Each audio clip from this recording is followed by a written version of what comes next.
Olá, está começando mais um programa Resenha Livre e hoje nós vamos falar sobre o emagrecimento. Em nossos estúdios eu recebo Maria Viola, que é mestre em nutrição humana e docente no curso de nutrição do Centro Universitário de Votuporanga. Recebo também o Felipe Gomes, que é mestrando em psicologia experimental e é uma pessoa que é experiente para falar sobre o assunto, porque emagreceu 55 quilos. Felipe, quando eu te conheci, eu quase não acreditei que você emagreceu 55 quilos. Porque quem te vê assim magro, elegante, todo bonitão, não calcula que há algum tempo atrás você tivesse um problema com a obesidade, não é? E mais incrível é que você emagreceu tanto sem fazer cirurgia bariátrica, e a tua experiência acho que é bem interessante para a gente contar para o pessoal que está em casa e que está lutando para emagrecer, que está sofrendo, que está na batalha. Eu queria saber, para a gente começar essa nossa conversa, como foi que você engordou? Tá. Olha, Nínive, quando era pequeno, eu sempre fui uma criança gordinha, uma criança acima do peso, né? Você gostava muito de comer? Ou você era aquela pessoa que engordava sem comer muito? Não, eu gostava bastante de comer, assim, eu comia de maneira bastante Você pensava, assim, vivia pensando em comida? Não, eu não vivia pensando em comida, mas também não controlava, não tinha limite, assim, né, específico.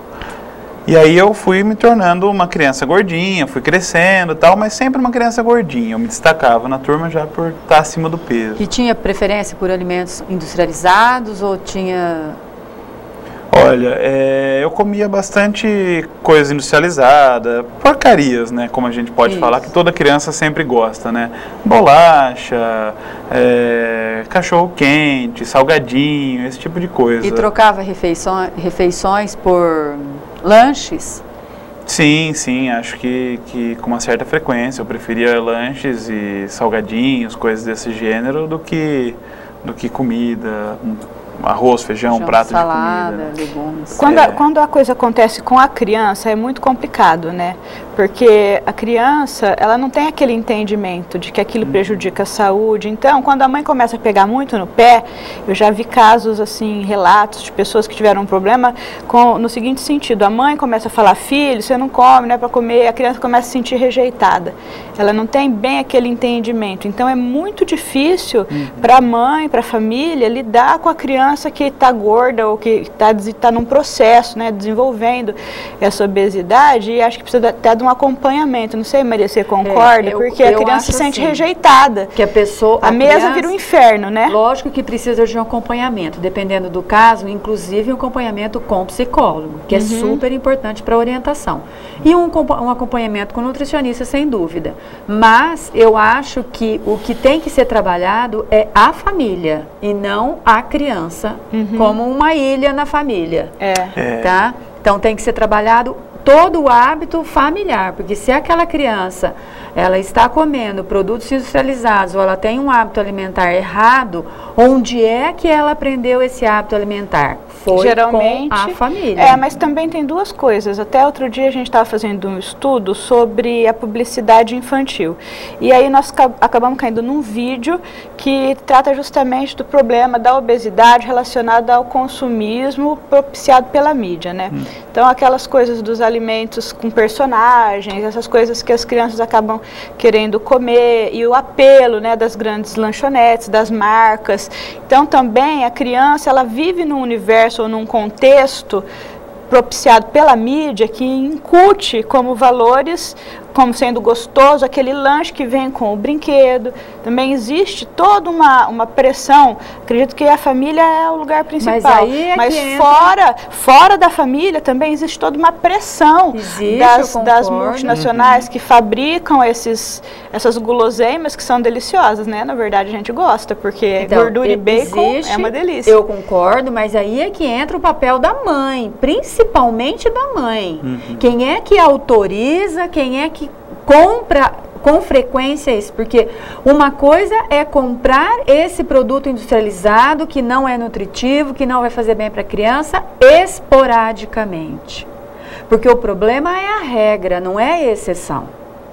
Essa criança comer isso esporadicamente não tem problema. Agora, o que está acontecendo é que a família está trocando todos os dias por facilidades, né? Porque é fácil para a mãe. Miojo, né? Miojo, sei lá.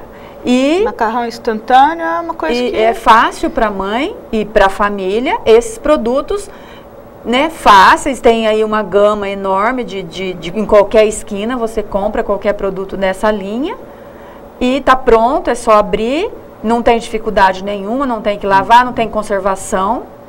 Então, fica muito fácil. Você está falando daqueles alimentos que são super processados. Quanto menos processado o alimento, melhor. Não, eu estou falando de todos os produtos industrializados. Sim, mas quando você fala industrializado, por exemplo, quanto mais instantâneos, as bolachas, a linha de refrigerantes, de sucos de caixinha, de sucos artificiais, de maneira geral, de pozinho de caixinha, de todos industrializados. Os lanches em geral, né, de maneira... Mas quando você fala lanche, não é, por exemplo, a gente pegar um pão de forma, colocar lá um queijo, um bife e uma folha de alface. Então, esse lanche tudo bem. Depende do lanche. Se isso virar rotina e ela substituir isso todos os dias, não é legal. Entendi. Ô Maria, também tem a questão, né, de que eu acho que além disso tudo ser muito prático, muito fácil, a criança acaba acostumando com o paladar desse tipo de alimento. Sem dúvida. Porque é muito mais gostoso, né, na verdade. É difícil a gente tirar isso da criança. Então, mas não é a questão de ser gostoso, Nínive, é a questão dela se habituar com o sabor. O Felipe está aqui, vai contar pra gente, porque ele viveu os dois lados. A partir do momento que você conhecer o outro sabor, o outro também é gostoso. Ai, Maria, eu fico querendo você lá na minha casa, porque eu tenho um menino pequeno que todos os dias eu brigo com ele. Desde quando ele tem 1, 2 anos eu brigo com ele, porque ele é o contrário disso tudo que nós estamos falando. Ele odeia bolacha, nunca tomou refrigerante, detesta chocolate. Eu acho que é uma coisa perigosa, assim. Eu fico olhando para ele, acho que ele deve ter algum problema que ainda não foi descoberto, porque ele odeia chocolate. Só que, por outro lado, ele só come todo santo dia, desde quando ele se entende por gente, arroz, feijão, ovo e banana. Só. Se ele vai no aniversário, ele não come nada. Nada, bolo, nada das guloseimas, ele só come arroz, feijão, ovo e banana. Entendeu? Então, é um problema ao contrário, né? Porque também tem ele come montanhas de arroz, feijão, ovo e banana. Eu acho que nenhum extremo é bom, né? Para qualquer coisa que a gente faça na vida, nenhum extremo é bom, né? Então, acho que a Maria certamente pode falar melhor dessa questão de balancear a alimentação, mas eu acho que também esse extremo a gente tem que tentar trabalhar para tentar ser evitado. E eu acho que dá para a gente retomar aquela questão da família, né? Que a Maria apontou muito bem, que eu concordo muito com ela, de que se a criança adquire aquele hábito, adquire aquele costume e começa a ter o paladar bastante agradado por esse tipo de alimento, é porque a família proporcionou isso. Proporciona, a família tem essa prática no dia a dia. Não é verdade, em casa a gente é uma casa de gordo, todo mundo come muito de tudo. E essa criatura, ela não come nada. Não, eu entendo. Acho que esse caso, Nínive, a gente pode entender como... Ele põe a carne na boca, ele fica assim, ó. Ai, não consigo engolir, preciso cuspir. Ele não engole. Ô, Nínive, talvez esse caso seja uma exceção, né? Mas o que a gente diz aqui, que via de regra, esses hábitos alimentares muito inadequados que a gente encontra, né? Muitas vezes eu acho que é por causa que a família... propicia, a família acostuma. Mas não existe uma criança que tenha um paladar difícil, Maria? Isso não existe? Porque não existe, esse mas caso tem que ser trabalhado, né, eu não sei. Você tem que apresentar formas diferentes de preparações para essa criança, outros cortes, talvez se você cortar diferente esse legumes, essa fruta, preparar diferente esse legumes, essa fruta, essa hortaliça, eu já fiz em tudo. formas diferentes. Chantagem, já come e fala, ai que tá uma delícia, olha que delícia, aviãozinho. A gente tem que tomar cuidado, porque acho que a chantagem ela pode ser mais perigosa. Felipe, né? eu sou uma escrava desse problema. Eu acho que isso é um perigo. Eu acho que assim como eu, deve ter muita mãe em casa que está se identificando, porque você quer que a criatura coma.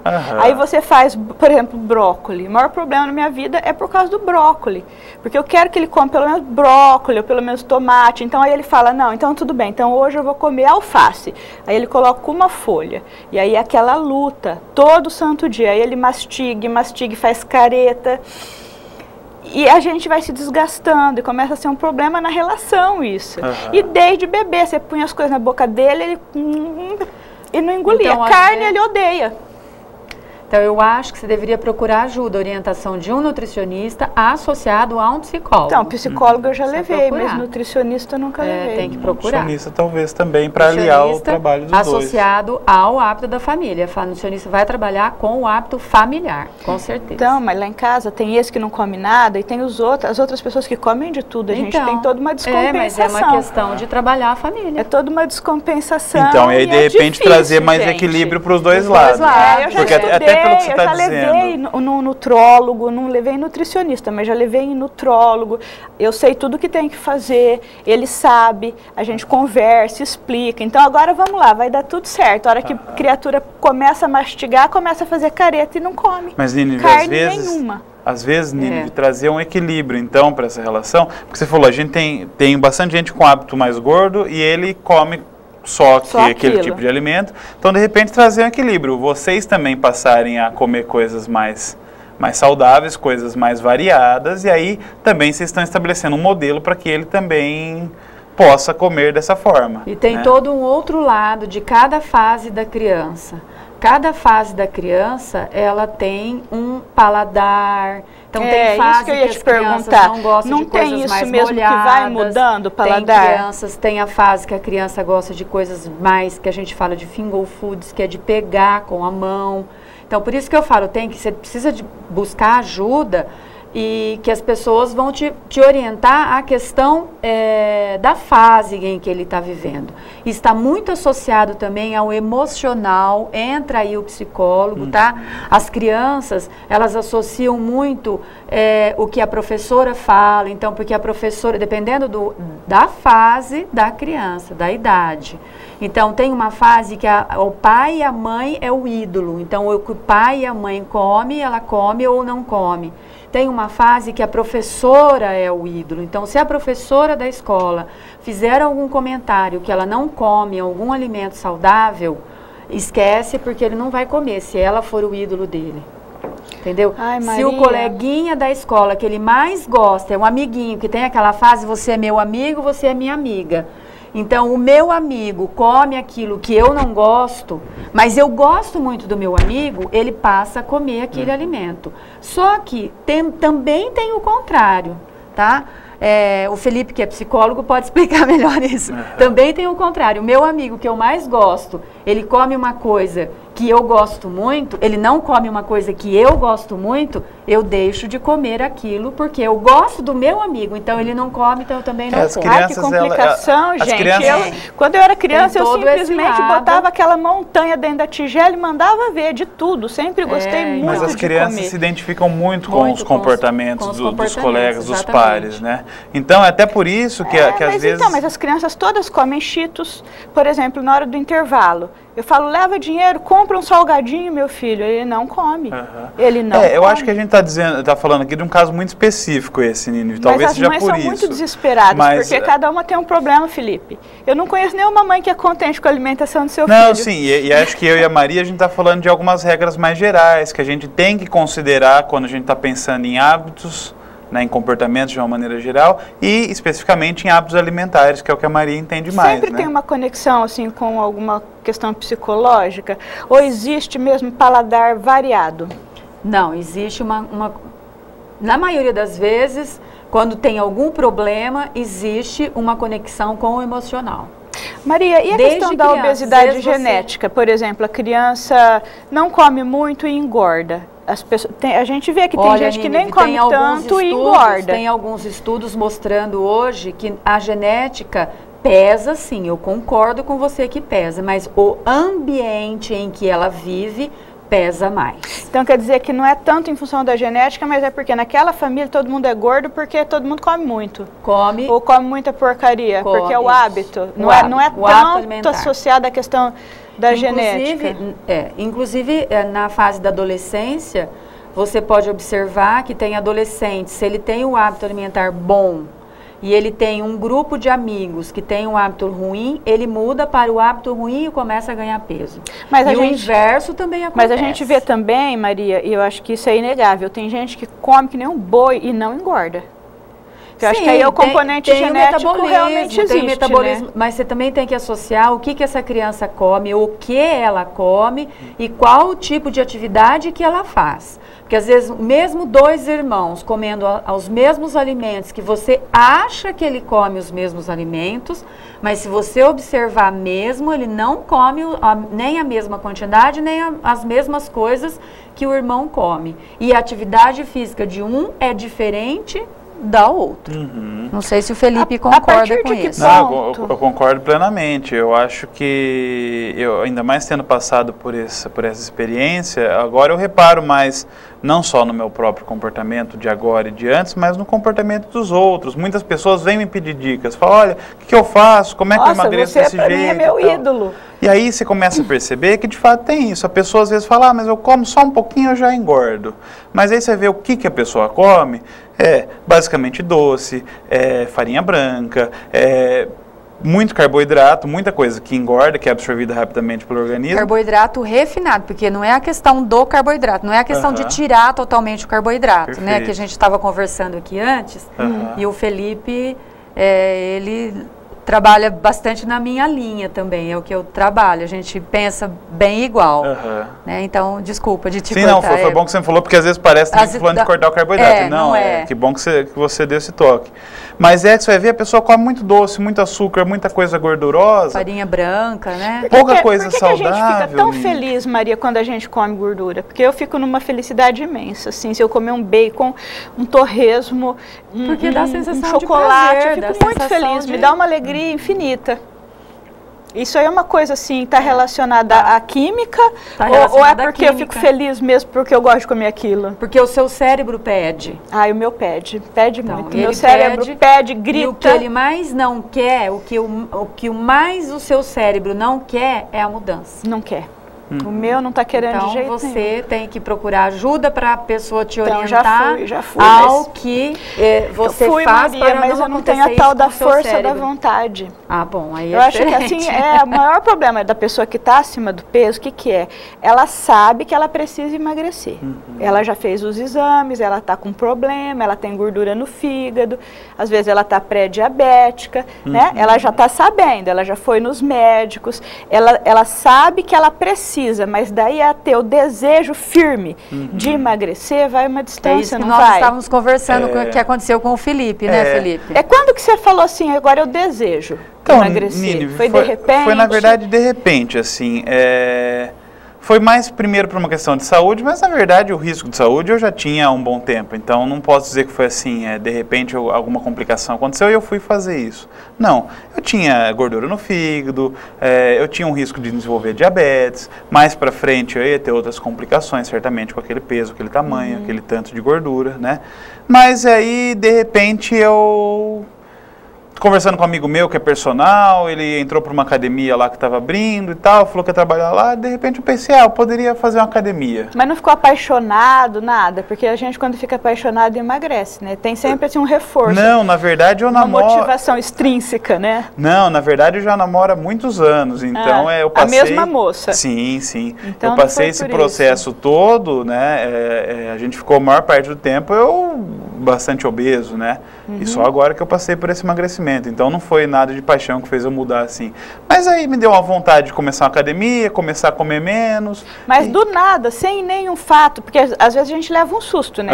Eu há um tempo atrás comecei porque eu fui fazer um exame e meu fígado estava condenado, né? É gordura para todo lado. Aí eu falei, gente, tô com o pé na cova. Me deu aquela animada, assim, 2 semanas eu comi as sementes lá, o negócio todo. Mas daí já perdi a força. Mas aí é até interessante que você tenha dado esse exemplo, Nínive, porque não foi... Eu acho que quando a gente vai fazer esse tipo de mudança, porque a gente é pressionado a fazer por uma condição aversiva, é muito mais difícil a gente começar a fazer e a gente se manter fazendo. Quando parte de uma vontade, aí eu acho que a coisa fica muito mais natural. É uma conscientização, né? Você se conscientizou de que você precisa. Mas isso eu já estou conscientizada. As pessoas que eu vejo estão conscientes, todo mundo que eu falo, mas que está na luta, que está querendo emagrecer, está consciente, Maria. Mas eu acho que a Maria talvez esteja falando que a pessoa está consciente que precisa, mas não está consciente, Nínive, de que é a ação dela que vai promover isso. Que é ela que tem que partir dela, que é ela que tem que se mobilizar e fazer algo diferente para fazer isso. E tem uma outra questão que eu acho que é importante apontar, acho que até a Maria pode falar um pouco, de que as pessoas acham que então, tá, eu tenho que emagrecer, vou procurar alguém, vou fazer uma dieta radical, a partir de amanhã eu só como alface, né? E aí começa a fazer uma coisa que é muito difícil, é muito sofrido para a pessoa que tem um hábito alimentar de comer coisa gordurosa, coisa com muito açúcar, né? Comer de tudo, muita fritura, e da noite pro dia começar a comer só açúcar. Você tenta fazer uma coisa equilibrada. Desculpa, só alface. Uma coisa mais equilibrada dá um resultado melhor. Acontece que demora muito, então às vezes a pessoa desanima. Prazo. Por quê? Porque a pessoa desanima porque perde 1 quilo por mês, aí a pessoa fica naquela vontade de comer. E também assim, eu percebo que é muito assim fazer regime. Você está embalado, né? Você fez 1 semana, 2, você está embalado. Se você é igual a droga mesmo, se você cair em tentação, na segunda-feira você já começa a achar que... Não, mas não é essa a ideia. A ideia não é regime, a ideia é mudança de estilo de vida. Porque se você for com a ideia de que você tem que fazer regime, aí cai no que o Felipe falou, e você vai sofrer. Então, nós não estamos aqui no mundo para sofrer. A ideia é muito diferente, o que é correto. É o que o Felipe fez. Conta o que aconteceu com ele é o que é o correto.